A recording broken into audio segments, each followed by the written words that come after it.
jawaban Tuhan tidak pernah terlambat. Kalaupun seolah-olah terlambat menurut kita, pasti ada maksud dan rencana Tuhan. Ayat 6 dikatakan, oleh sebab itu aku mencabut perkataanku, dan dengan menyesal aku duduk dalam debu dan abu. Ayat 7, baru Tuhan jawab. Keadaan Ayub dipulihkan. Setelah Tuhan mengucapkan firman itu kepada Ayub, maka firman Tuhan kepada Elifas orang Teman, murkaku menyala terhadap engkau dan terhadap kedua sahabatmu, karena kamu tidak berkata benar tentang aku seperti hambaku Ayub.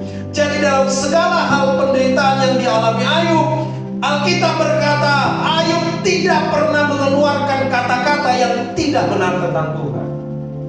Ayub tidak berkata engkau Tuhan yang jahat, engkau Tuhan yang tidak adil. Dalam segala hal Ayub tidak pernah menyalahkan Tuhan, ya kan? Tapi apa? Justru orang lain, sahabat-sahabatnya, 3 sahabatnya, yang berkata tidak benar tentang Tuhan. Bayangkan, orang yang tidak mengalami, yang berkata tidak benar tentang Tuhan. Kalau kita baca di ayat 42, pasal 42 ayat 10 sampai 17 kita sudah baca tadi. Tuhan memulihkan keadaan Ayub. Tuhan memberikan berkat 2 kali lipat. Dari yang 7.000 kambing domba jadi 14.000.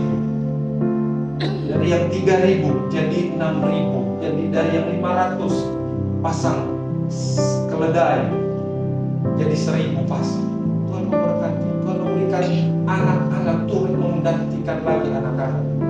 Tapi kita perlu catatnya, dikasih istri lagi. Karena dalam Alkitab 1 istri, 1 suami. Yang betul, ya.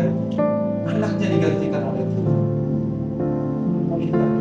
Kalau kita di pihak Tuhan, kalau kita benar di hadapan Tuhan, percayalah ada pertolongan Tuhan, ada pembelaan Tuhan.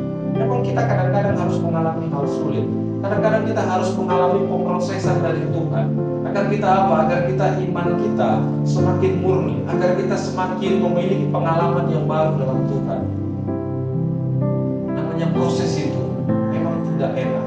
Tapi ketika kita terus berharap pada Tuhan, Tuhan yang akan bela.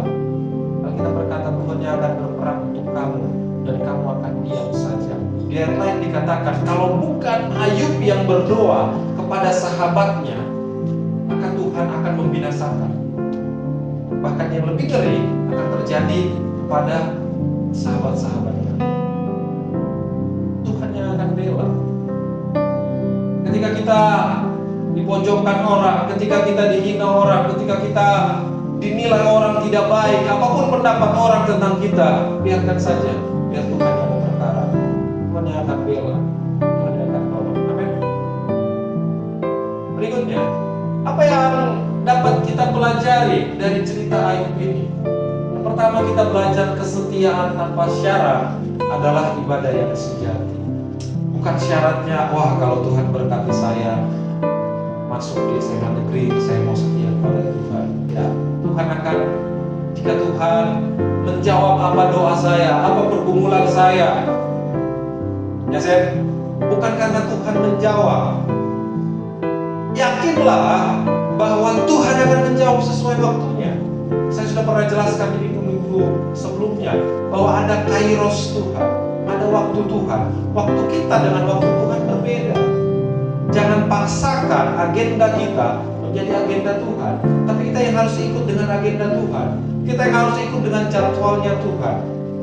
Karena kita tidak maha tahu, kita terbatas, tapi Tuhan tahu yang lebih baik, bahkan yang terbaik dalam hidup kita. Poin yang kedua yang dapat kita pelajari adalah ketaatan diuji bukan saat kita diberkati. Kalau kita diberkati, gampang saja bilang puji Tuhan, gampang saja bilang terima kasih Tuhan, gampang saja bersorak-sorak, beribadah datang kepada Tuhan. Tapi bagaimana ketika kita mengalami penderitaan? Apakah kita tetap setia mengiring Tuhan? Kita belajar dari Ayub. Yang ketiga adalah upah dari Tuhan tidak selalu instan. Upah dari Tuhan tidak selalu kita terima di waktu yang bersamaan. Kita kita berharap hari ini Tuhan tolong. Somehow Tuhan gak jawab hari itu, gak jawab saat itu. Tapi percayalah, jawaban Tuhan itu pasti tepat pada waktunya. Jawaban Tuhan tidak pernah terlambat. Kalaupun seolah-olah terlambat menurut kita, pasti ada maksud dan rencana Tuhan. Pasti ada yang Tuhan mau nyatakan. Pasti ada sesuatu yang mau Tuhan nyatakan dalam hidup kita.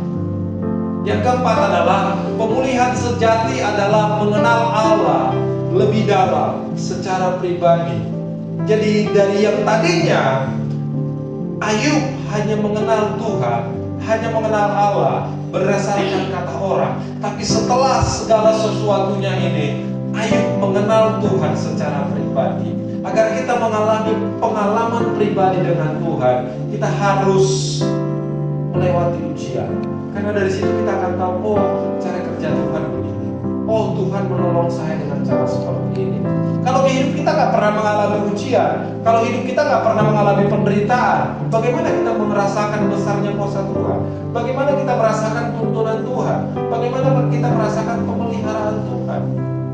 Jadi jangan alergi dengan proses dari Tuhan. Jangan alergi dengan pembentukan dari Tuhan. Amin. Amin.